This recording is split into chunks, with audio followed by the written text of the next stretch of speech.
اعوذ باللہ من الشیطان الرجیم، بسم اللہ الرحمن الرحیم۔ والشمس وضحاها والقمر اذا تلاها والنہار اذا جلاها واللیل اذا یغشاها والسماء وما بناها والارض وما طحاها ونفس وما سواها فألہمها فجورها وتقواها قد افلح من زکاها وقد خاب من دساها۔ صدق اللہ العظیم۔ رب اشرح لي صدری ویسر لي امری واحلل عقدۃ من لسانی یفقہوا قولی۔ اللہم ربنا الہمنا رشدنا واعذنا من شرور انفسنا۔ اللہم ارنا الحق حقا وارزقنا اتباعہ وارنا الباطل باطلا وارزقنا اجتنابہ۔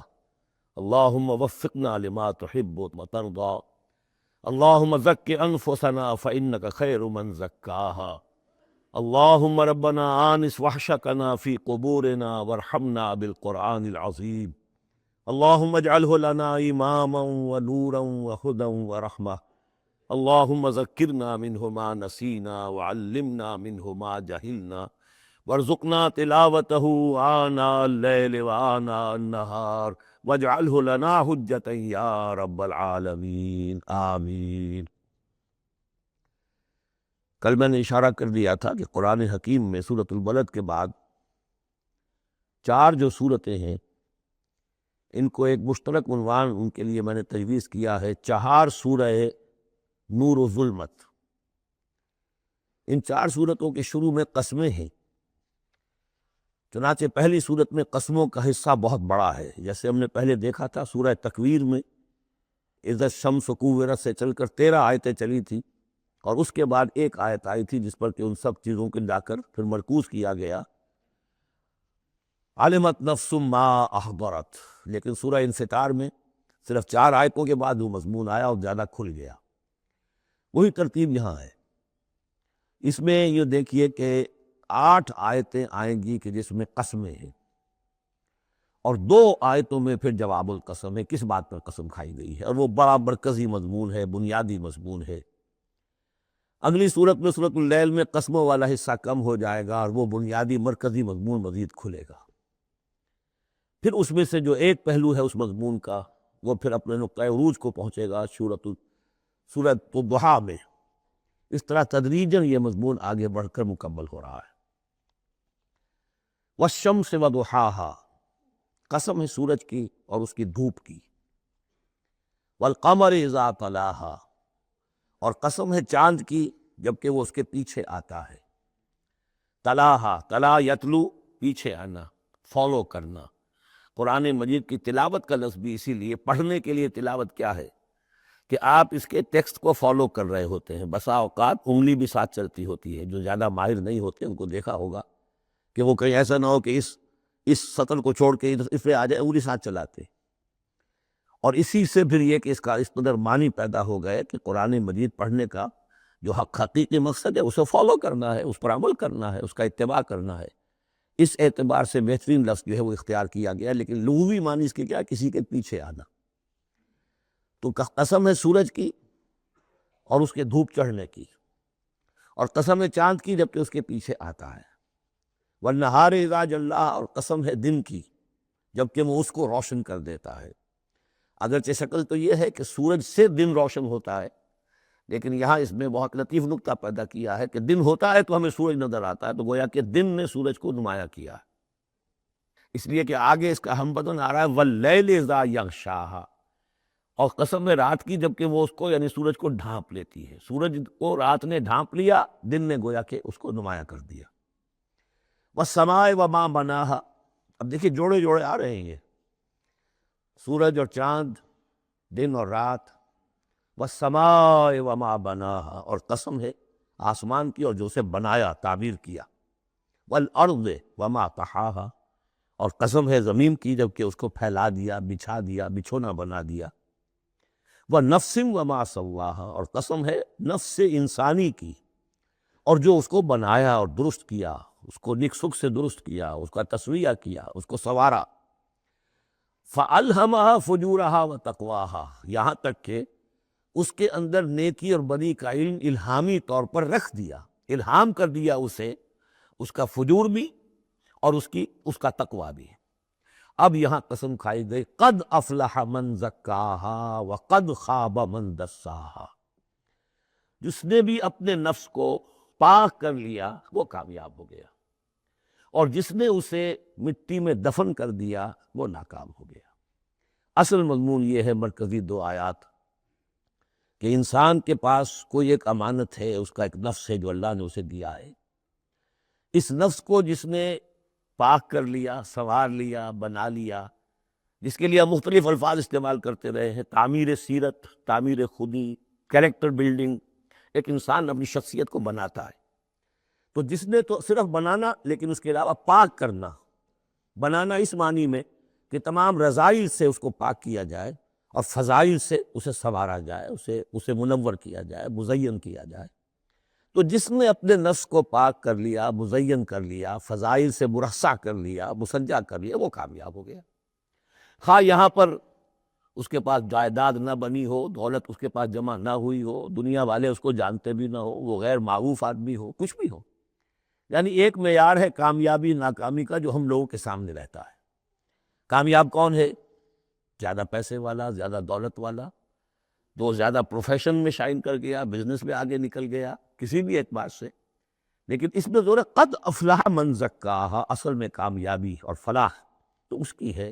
اور یہ فلاح کے لفظ پر ہم غور کر چکے ہیں سورہ مومنون کے شروع میں، کہ یہی جو انسان کی اندرونی شخصیت ہے، انا یا خودی جسے ہم کہتے ہیں سیلف، جس کو کہ پروفائڈ نے سیلف قرار دیا ہے، اس سیلف کو اپنی اد اور لیبیڈو کے تسلط سے آزاد کرانا اور پھر اس کو بلڈ کرنا، اس کو ڈیولپ کرنا، تعمیر خودی، یہی علامہ اقبال کا فلسفہ ہے۔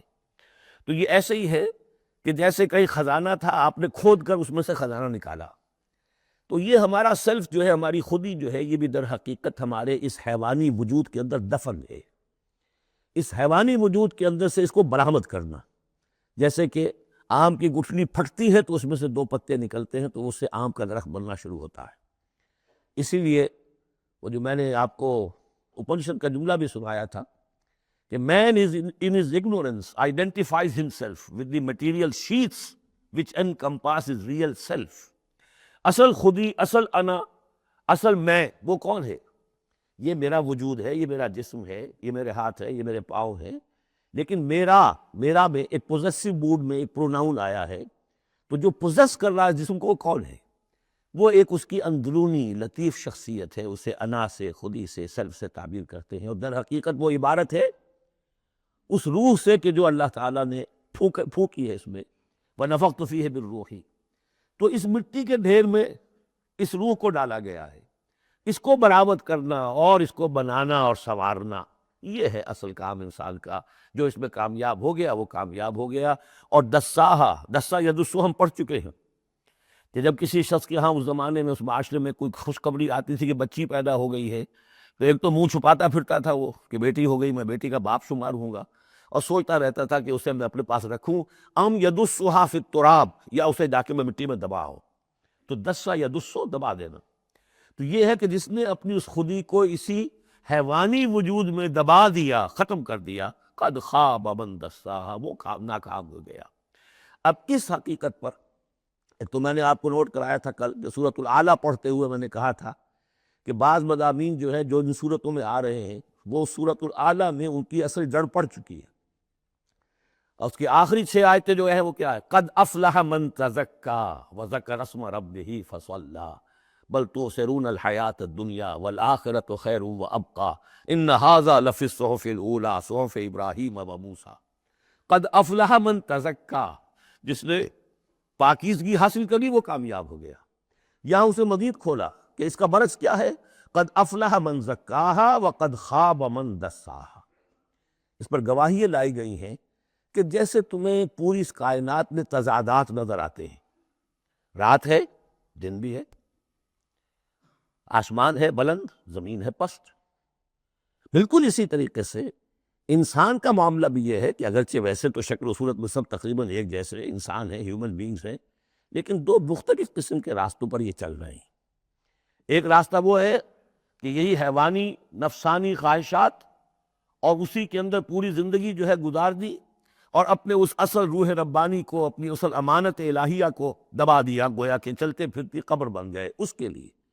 حیوان انسان چل رہا ہے، لیکن وہ انسان جو ہے وہ روحانی وجود اس کا، وہ اس کے اندر دفن ہو چکا ہے۔ تو قد خواب من دساہا قد افلح من زکاہا، اس پر یہ ساری قسمیں کھائی گئیں۔ سورج ہے تو اس کے ساتھ چاند ہے، دن ہے تو اس کے ساتھ رات ہے، اسی طریقے سے آسمان ہے تو اس کے ساتھ زمین ہے۔ اور یہ جو نفس انسانی ہے، اسے اللہ نے بڑا سنوارا ہے، بنایا ہے۔ اس نفس کے اندر بھی ایک ودیت کر دیا ہے نیکی اور بدی کا شعور۔ یہاں لفظ روح نہیں آیا، نوٹ کر لیجیے اسے، وَنَفْسٍ وَمَا سَوَّاهَا، یعنی جو یہ نفس انسانی ہے اس کے اندر بھی ایوولوشن ہوئی ہے۔ یہ نفس جو ہے ایڈو یا لیبیڈو، یہ گدھے میں بھی ہے، کتے میں بھی ہے، گھوڑے میں بھی ہے، شمپنزی میں بھی ہے، لیکن یہ سارا نفس کا بھی تو ایوولوشن ہوا ہے۔ اس ایوولوشن کا مرتبہ آیا ہے انسان میں آ کر، وہ یہ ہے کہ انسان میں اس کے اندر ایک حس پیدا ہو گئی ہے، مورل سینس، کہ کچھ چیزوں کو وہ سمجھتا ہے کہ یہ بری ہیں، کچھ چیزیں اچھی ہیں۔ اور یہ اتنا یونیورسل کانسیپٹ ہے کہ جس کو یوں سمجھیے، جس معاشرے میں جائیے سچ بولنا اچھا ہے، جھوٹ بولنا برا ہے۔ یہ کبھی ایسا نہیں ہوا کسی نے کہا ہو کہ جھوٹ بولنا اچھا ہے، سچ بولنا برا ہے۔ وعدہ کر کے پورا کرنا اچھا ہے، وعدہ خلافی کرنا برا ہے۔ جو شخص وعدہ خلافی کر رہا ہوتا ہے وہ بھی جانتا ہے کہ میں برا کام کر رہا ہوں، میرا اس کا ضمیر اس وقت اس کو ملامت کر رہا ہوتا ہے، جس کی قسم کھائی گئی ہے، لا اقسم بیوم القیامہ ولا اقسم بالنفس اللوامہ۔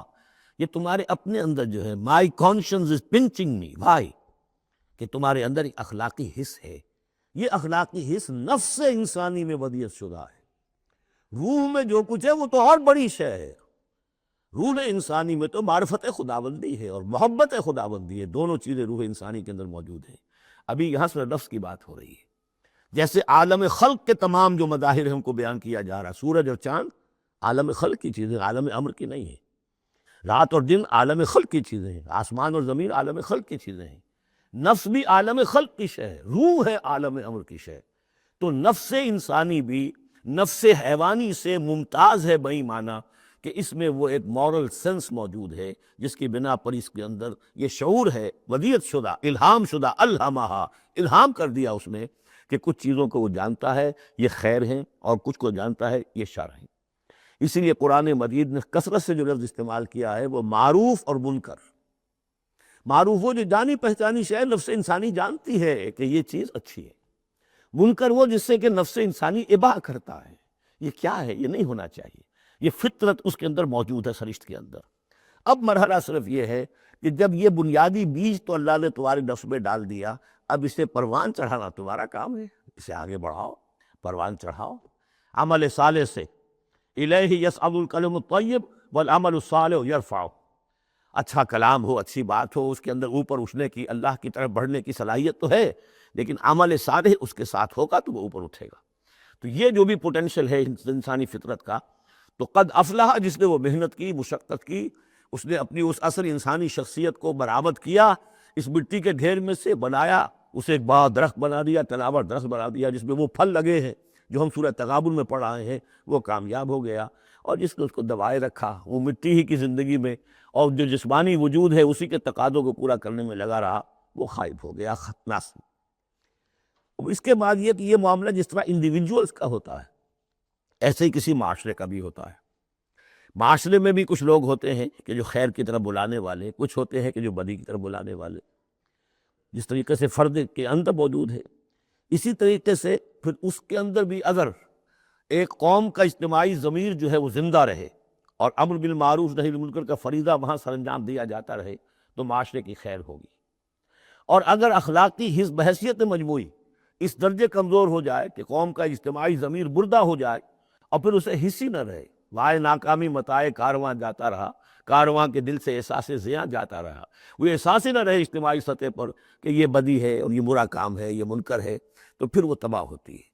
اس کی ایک مثال دی ہے، کذبت ثمود بطغواہا، قوم ثمود نے بھی جھٹلایا تھا اپنی سرکشی کے باوجود۔ اذ انبعث اشقاہا، جب ان کا جو سب سے شقی انسان تھا وہ کھڑا ہوا اور اس نے پھر اونٹنی کو جو اللہ تعالیٰ نے بطور معجزہ دی تھی اس کو اس نے ہلاک کر دیا۔ قال لهم رسول اللہ ناقۃ اللہ وسقیاہا، ان سے کہہ دیا تھا اللہ کے رسول نے کہ دیکھو یہ اللہ کی اونٹنی ہے اور اس کا پانی پینے کی جو باری کا دن ہے اس میں کوئی گڑبڑ پیدا نہ کرنا۔ فَكَذَّبُوهُ فَعَقَرُوهَا، انہوں نے اسے جھٹلا دیا اور اس کی کونچیں کاٹ ڈالیں۔ فَدَمْدَمَ عَلَيْهِمْ رَبُّهُمْ بِذَنبِهِمْ، تو الٹ پڑا اللہ تعالیٰ کی طرف سے ان پر عذاب، ان کے گناہ کی پاداش میں۔ فَسَوَّاهَا، اللہ نے سب کو برابر کر دیا۔ وَلَا يَخَافُ عُقْبَاهَا، اور اللہ تعالیٰ کو اس کا کوئی ڈر نہیں کہ اس کا کیا نتیجہ نکلے گا۔ اس کی مخلوق تھی، انہیں ختم کر دیا اور مخلوق کو وہ لے آئے گا۔ تو انفرادی اور پھر اجتماعی، ان دونوں چیزوں کو اس صورت کے اندر جمع کر دیا گیا۔